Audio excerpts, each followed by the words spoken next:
got it, had some problems, was kind of sinking a little bit. Well, he realized he had dead batteries and $30,000 worth of diesel fuel in it.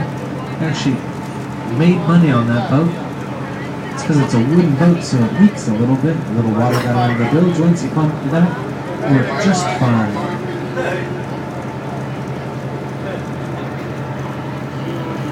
Balboa Island.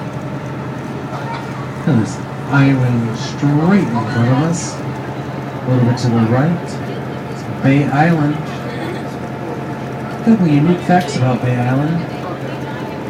Not allowed to drive your car on the island. There's a parking garage for you across the way.